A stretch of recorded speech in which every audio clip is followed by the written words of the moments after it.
आता आपण जर सविस्तर बघायचं झालं तर बरीच वर्ष ही शिवसेनेची सत्ता राहिलेली आहे. आपण देखील ती जवळून पाहिलेली आहे.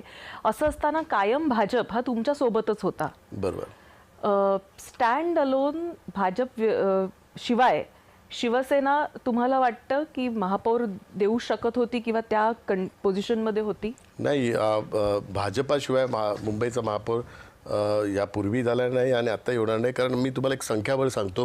2002ची ज्यावेळी निवडणूक झाली त्यावेळी शिवसेनेचं संख्याबळ होतं 97 आणि भारतीय जनता पार्टीचं संख्याबळ होतं 35 आणि महापौर बनवण्याकरता 114 नगरसेवक लागतात.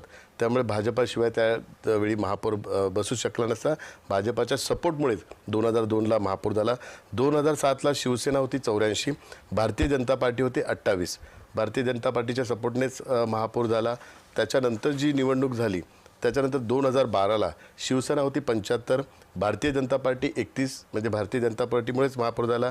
2017ला शिवसेना 84 होती आणि भारतीय जनता पार्टी त्यावेळी 82 होती. आणि आपल्या सर्वांना माहिती भारतीय जनता पार्टीने सपोर्ट केल्यामुळेच, कारण त्यावेळी भारतीय जनता पार्टीचे 114 नगरसेवक होत होते. परंतु तरी त्यांनी शिवसेनेचा मान राखून त्यांनी शिवसेनेचा महापौर बनवला. त्यामुळे ज्यावेळी शिवसेनेचा महापौर झाला त्यावेळी भारतीय जनता पार्टीची भूमिका ही अत्यंत महत्त्वाची होती. त्यांच्या सपोर्टशिवाय शिवसेनेचा महापौर कधीच झाला नसता, कारण तेवढं संख्याबळ शिवसेनेकडे कधीच नव्हतं.